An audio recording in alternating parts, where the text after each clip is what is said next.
నమస్కారం. శ్రీనిలయం కార్యక్రమానికి స్వాగతం.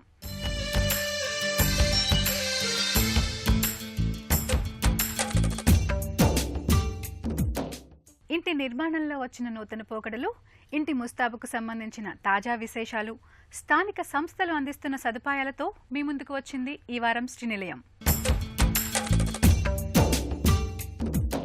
బడ్జెట్ అంటే ఎవరికైనా ఆసక్తే. ఈసారి కేంద్ర ప్రభుత్వం తమ అభివృద్ధికి ఎలాంటి పథకాలు, ప్రోత్సాహకాలు తీసుకొచ్చిందో తెలుసుకోవాలన్న ఆతృత అందరిలోనూ నెలకొంటుంది. ఇల్లు కట్టి చూడు, పెళ్లి చేసి చూడు అన్నది పెద్దల సామెత. మనిషి జీవితంలో ఈ రెండు ఎంతో ముఖ్యమైన విషయాలు.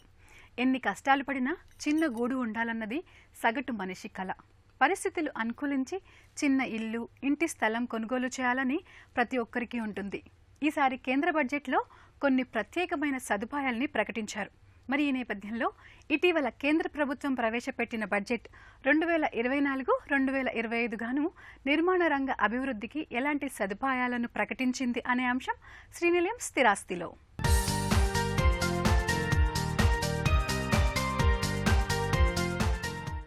దేశంలో పట్టణాలు, నగరాల ప్రాతిపదికన అభివృద్ధికి ఊతమివ్వడానికి కేంద్రం 2024-25 మధ్యంతర బడ్జెట్లో వ్యూహాత్మక ప్రతిపాదనలు చేసింది.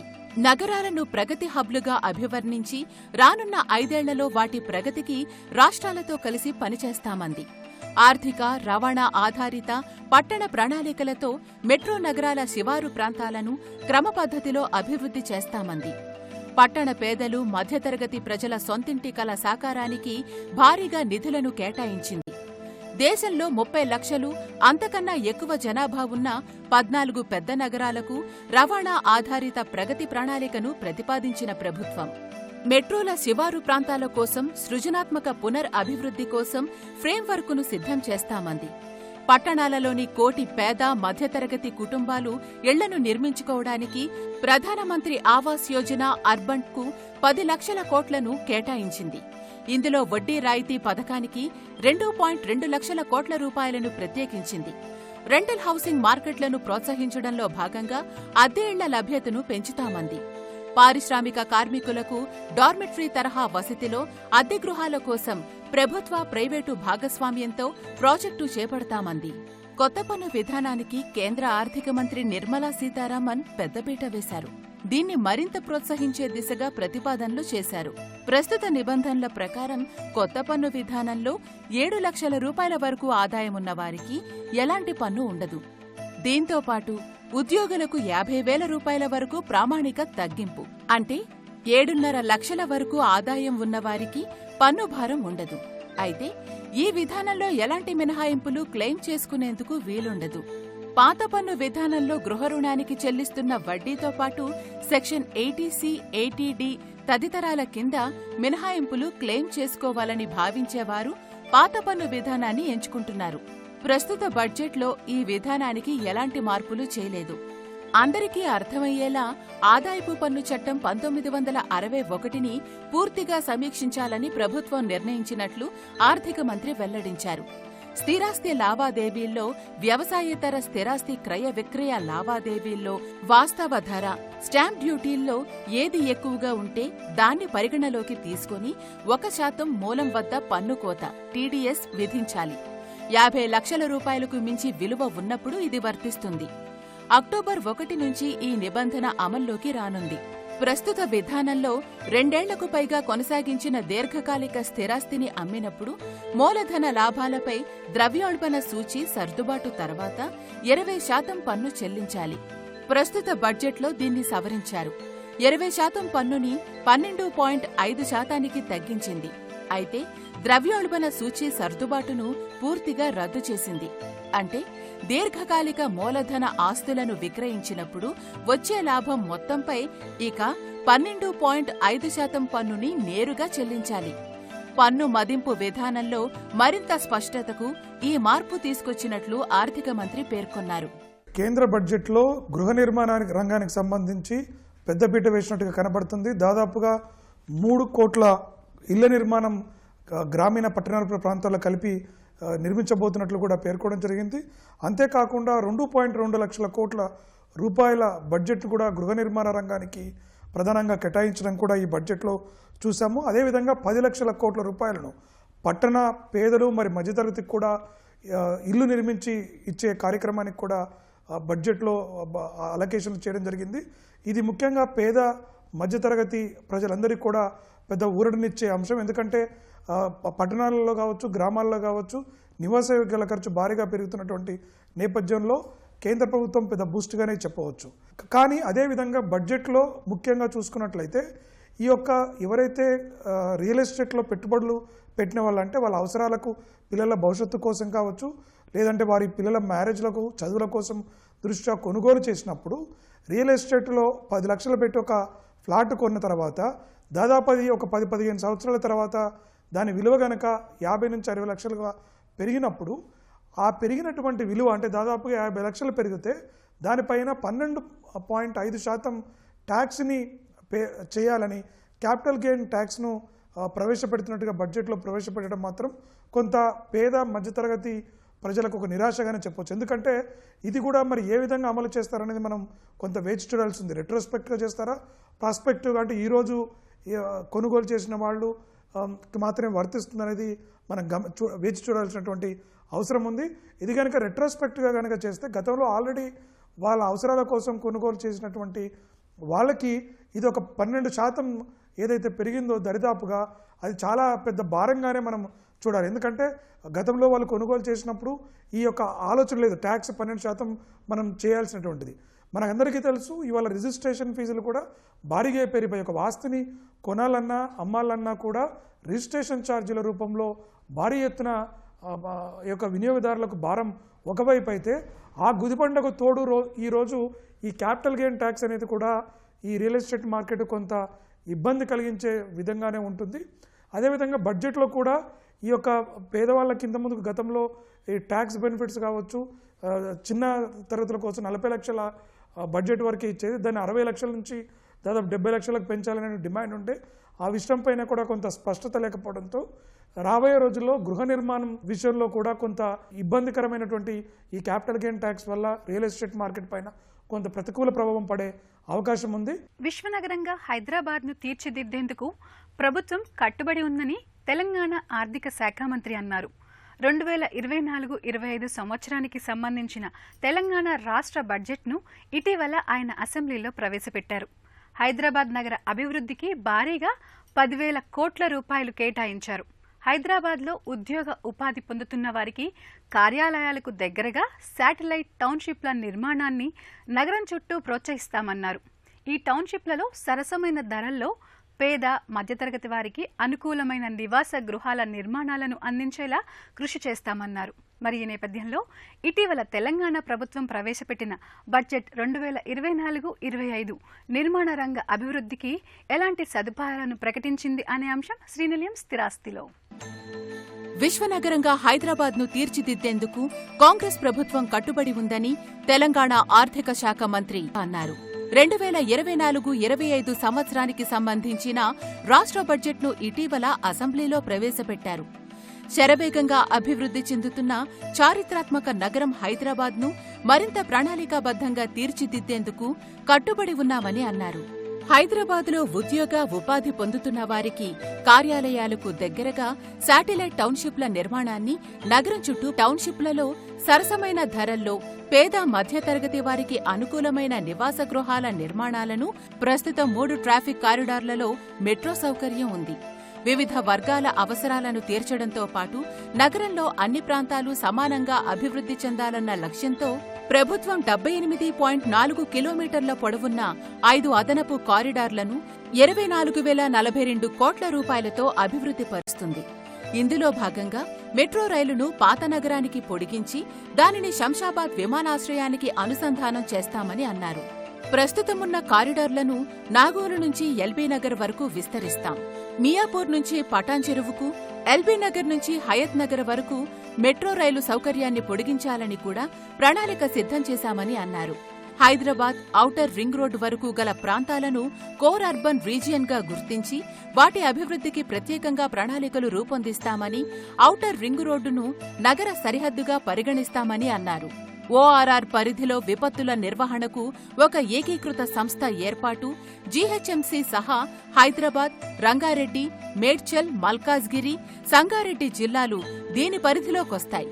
మూసీ నది పరివాహక ప్రాంత అభివృద్ధి ప్రాజెక్టులో రిక్రియేషన్ జోన్లు, పాదచారుల జోన్లు, పీపుల్స్ ప్లాజాలు, చిల్డ్రన్స్ థీమ్ పార్కులు, ఎంటర్టైన్మెంట్ జోన్ల అభివృద్ధి.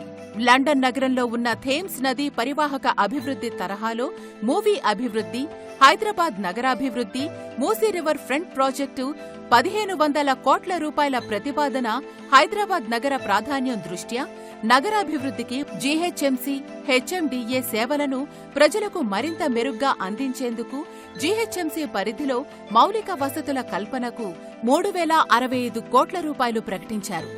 ఎక్స్ప్రెస్ వే ప్రమాణాలను దృష్టిలో ఉంచుకొని దీని నిర్మాణానికి తగినంత భూమిని సేకరించే ప్రయత్నం. ట్రాఫిక్ రద్దీకి అనుగుణంగా తొలుత 4 లేన్లతో నిర్మించి దానిని 8 లేన్ల సామర్థ్యానికి విస్తరణ.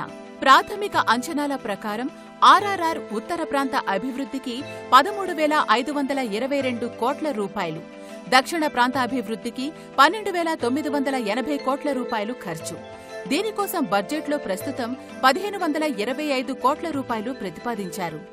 తెలంగాణ రాష్ట్ర ప్రభుత్వము ప్రవేశపెట్టిన బడ్జెట్లో వ్యవసాయ రంగానికి, సంక్షేమానికి, తర్వాత 3వ అతి ప్రాధాన్యము హైదరాబాద్ మీద ఫోకస్ చేయడం జరిగింది. మౌలిక వసతులు ఇంప్రూవ్మెంట్ చేయడంలో 10,000 కోట్లు కనుక స్పెండ్ చేసే 1 ఇయర్లో హైదరాబాద్ రూపురేఖలు మారిపోతాయి. రియల్ ఎస్టేట్ రంగానికి చాలా పెద్ద ఊపు అయిపోతుంది ఇది. ఎందుకంటే మనం చూస్తున్నాము already growth of Hyderabad exponential growth ఉంది. సో దాంట్లో ఏమవుతుంది, ఒక హెవీ రెయిన్ పడగానే మనకు ట్రాఫిక్ జామ్లు, నీళ్లతోని ఎంతో ఇబ్బంది పడుతున్నాము, డ్రైనేజీలు సరిగ్గా లేకుండా ఎంతో ఇబ్బంది పడుతున్నాము. ప్రభుత్వము మౌలిక వసతుల మీద ఫోకస్ చేస్తే చాలా చాలా బాగుంటుంది. తర్వాత మెట్రో రైలు మీద దాదాపు 1,100 కోట్ల రూపాయలు మెట్రో రైలుకి అలకేట్ చేయడం జరిగింది. రీజనల్ రింగ్ రోడ్కి 1,500 కోట్లు అలకేట్ చేయడం జరిగింది. మూసీ డెవలప్మెంట్ కోసం 1,500 కోట్లు అలకేట్ చేయడమైంది. రెగ్యులర్గా బడ్జెట్లో కేటాయించేది హైదరాబాద్ జిహెచ్ఎంసీకి 3,000 కోట్లు, అలాగే హెచ్ఎండిఏకి 1,500 కోట్లు, అలా అంటే బడ్జెట్ ఓవరాల్ చూసుకుంటే హైదరాబాద్ ఫోకస్ చూసుకుంటే దాదాపు 18,000 కోట్ల రూపాయలు ఈ సంవత్సరానికి అలకేట్ చేయడం జరిగింది. దీన్ని చూస్తుంటే ఏమనిపిస్తుందంటే government fully focused on growth of Hyderabad. ఎందుకంటే హైదరాబాద్ గ్రో అవుతేనే మొత్తం రాష్ట్రం మొత్తము గ్రోత్ ఉంటుంది. మేజర్ రెవెన్యూ గవర్నమెంట్కి వచ్చేది దాదాపు 40-45% ఆఫ్ ద రెవెన్యూ హైదరాబాద్ నుంచి వస్తుంది. మిగతా అన్ని జిల్లాలో చూసుకుంటే హైదరాబాద్ రెవెన్యూ ఉంటుంది. హైదరాబాద్ కనుక ఈ మౌలిక వసతులు బాగా ఇంప్రూవ్ అయితే చాలా ఇన్వెస్ట్మెంట్స్ వస్తాయి. హైదరాబాద్లో వెదర్ బాగుంటుంది, కాస్మోపాలిటన్ కల్చర్ బాగుంటుంది, తర్వాత ఫ్రెండ్లీ గవర్నమెంట్ అనేది ఒకటి క్రియేట్ అయిపోతే ఇంకా అంటే వసతులకి అంటే ఇన్వెస్టర్స్కి మనకు కొదవ ఉండదు. ఎందుకంటే వాళ్ళు అంటే రెంటల్ చూసుకున్నా చీప్ ఉన్నది మనకు, అంటే selling price of real estate ఏది చూసుకున్నా కానీ వేరే మేజర్ సిటీస్తో కంపేర్ చేసుకుని మనం తక్కువలో ఉన్నాము. అన్ని వసతులు ఉన్నాయి, ఇన్ఫ్రాస్ట్రక్చర్ బాగుంది. సో ఇది ఒక పాజిటివ్ ఎన్వైరన్మెంట్ క్రియేట్ అవుతే మాత్రం మంచి అంటే ఇన్వెస్టర్స్ అంటే వెలువ వచ్చేస్తుంది. సో ఇదంతా ఇంప్లిమెంట్ కావడానికి కొంత సమయం పడుతుంది.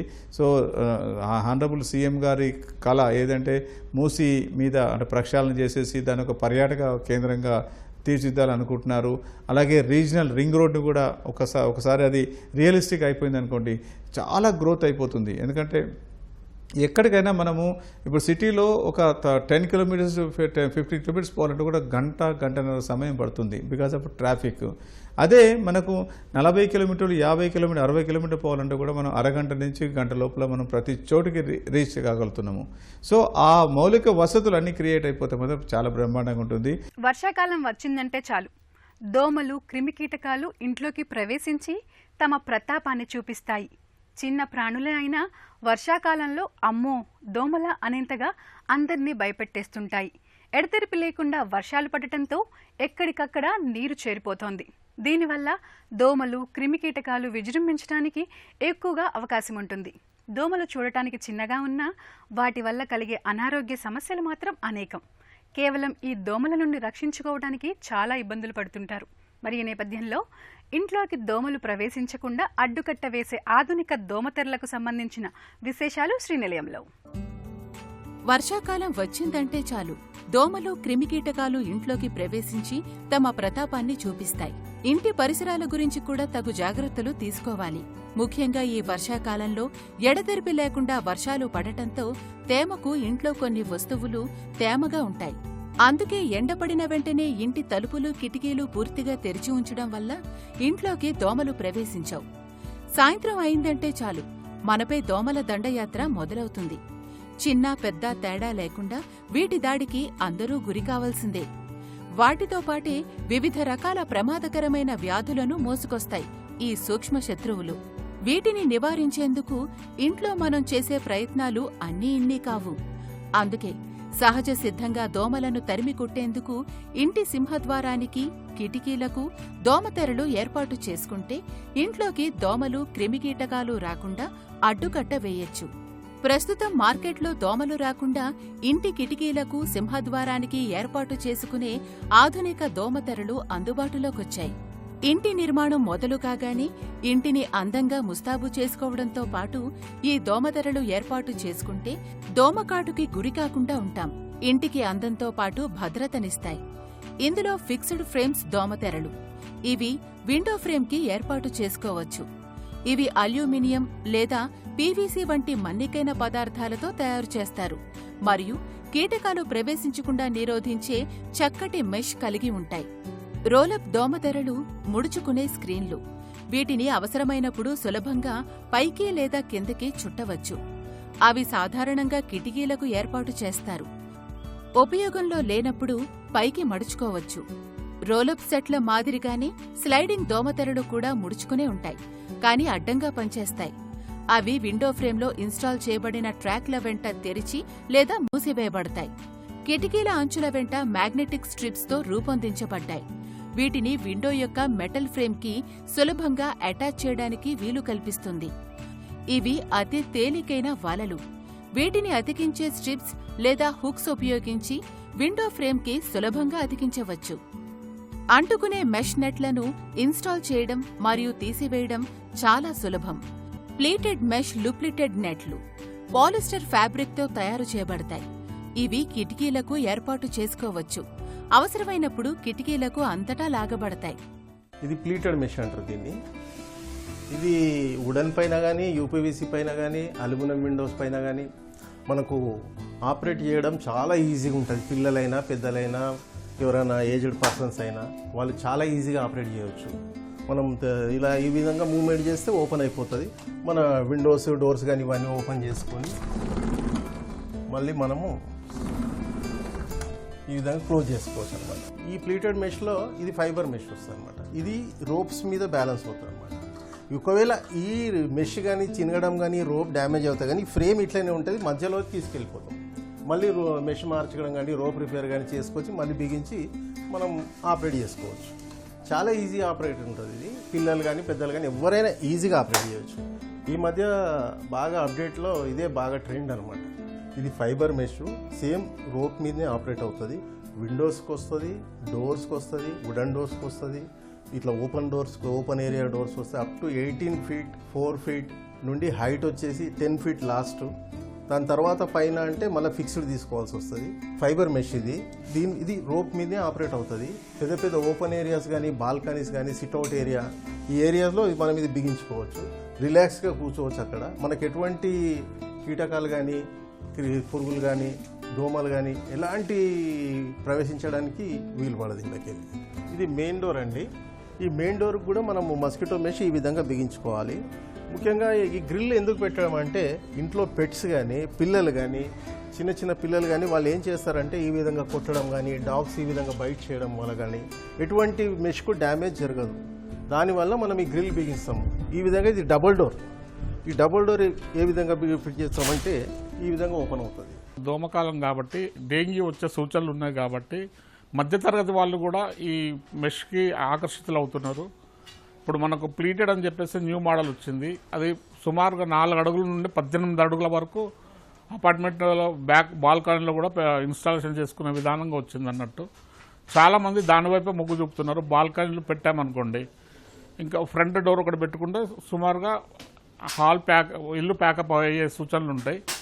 కాబట్టి చాలామంది కూడా దానికి స్లైడింగ్ ప్లీటెడ్ డోర్కి ఆకర్షితులు అవుతున్నారు. ఓపెనబుల్లో రెగ్యులర్ ఉంటుంది, హెవీ ఉంటుంది. స్టెయిన్లెస్ స్టీల్ మెష్ వేస్తారు దానికి. ఏబీజీ చెన్నై నుండి తీసుకొచ్చే మెష్ ఉంటుంది, క్వాలిటీగా ఉంటుంది. సుమారు 65 రూపాయలు పర్ స్క్వేర్ ఫీట్ ఉంటుంది. మన మొత్తం ఖర్చు వచ్చేసి సుమారుగా 165 రూపాయల నుండి 180 రూపాయల వరకు ఖర్చు వస్తుంది.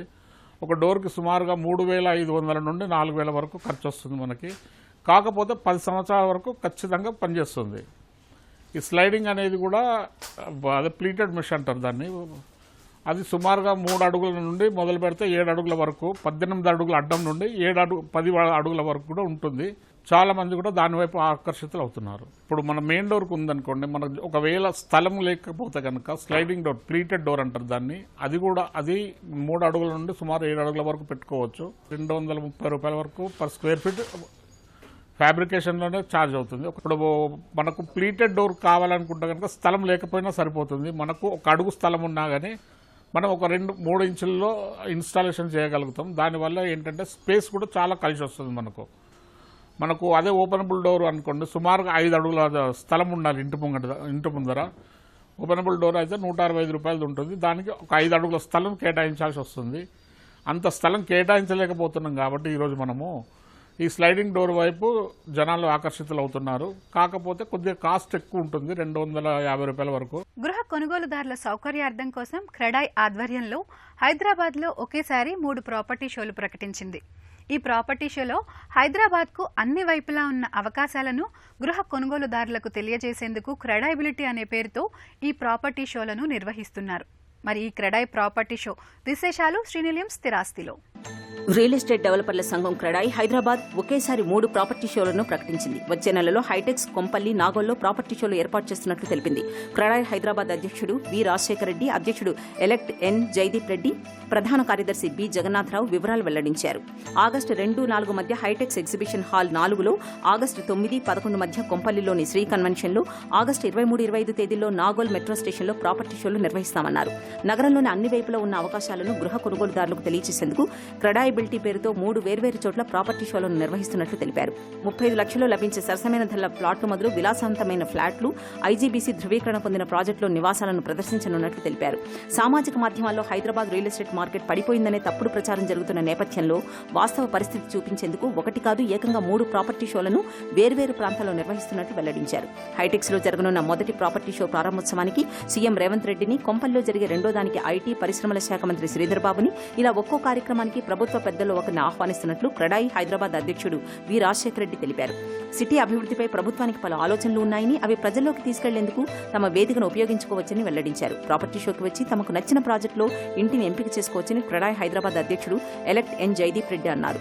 ఆగస్టు నెలలో ఇంటి పండుగను నిర్వహిస్తున్నట్లు చెప్పారు. ఎన్నికలతో 8 నెలలుగా మార్కెట్ స్తబ్దుగా ఉందని, ఆగస్టులో తమ ప్రాపర్టీ షోలతో మంచి రోజులు రాబోతున్నాయని తెలిపారు.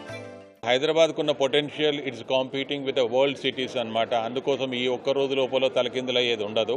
సో ఈ దిశ లోపల మన హైదరాబాద్కున్న గుర్తింపుని 10 మందికి తెలియజెప్పే విధంగా దాంతోపాటుగా మా క్రెడాయ్ హైదరాబాద్ సంబంధించిన బిల్డర్లు కూడా ప్రాజెక్ట్స్ అన్నీ కూడా ఒకవేళ అన్నీ ఒకటేసారి అన్ని ప్రొజెక్ట్ చేసినప్పుడు మీ అందరికి కూడా, అంటే అందరికి కూడా పబ్లిక్ లోపల ఎలా అనుకుంటారంటే హైదరాబాద్ లో రియల్ ఎస్టేట్ అనేది అందుబాటులో లేదనేది ఒక రూమర్ కూడా ఉంటుంది. కాబట్టి ఇక్కడ 3,000 నుంచి 12,000, 18,000, 15,000 వరకు కూడా ఉండే అన్ని రకాలుగా అన్ని సెగ్మెంట్ లోపల అవైలబిలిటీ ఉందనేది కూడా చెప్పడం ఒక బాధ్యత. మనకి మేజర్గా చెప్పాలంటే లగ్జరీ సెగ్మెంట్ లోపల we're leading across the country అన్నమాట. మనకి బాంబేతో కానీ ఆల్ ద నార్దర్న్ స్టేట్స్ చూసుకున్నప్పుడు కూడా still we're in a better position and we're really it's a happening thing అనమాట ఫర్ అస్. సో ఆ దిశ లోపల నిర్మాణ రంగం ఒకటే మనం అందరం కూడా గుర్తుపెట్టుకోవాల్సింది. ఎంత లగ్జరీ సెగ్మెంట్ని ఇంత డిమాండ్ మీద హైదరాబాద్లో కొంటున్నారు అని అంటే what is the importance of that particular Hyderabad అనేది everyone has to start thinking. అందుకోసమే this is where the platform like it has to be convey to all. ఇది నేటి శ్రీనిలయం. ఈ కార్యక్రమానికి సంబంధించిన అభిప్రాయాలు, సందేహాలు మాకు తెలియచేయండి. మా చిరునామా Srinilayam, ETV, Ramoji film city, Hyderabad 501512. మా ఇమెయిల్ అడ్రస్ srinilayam@etv.co.in. మరికొన్ని తాజా అంశాలతో వచ్చే వారం మళ్ళీ కలుద్దాం. అంతవరకు సెలవు. నమస్తే.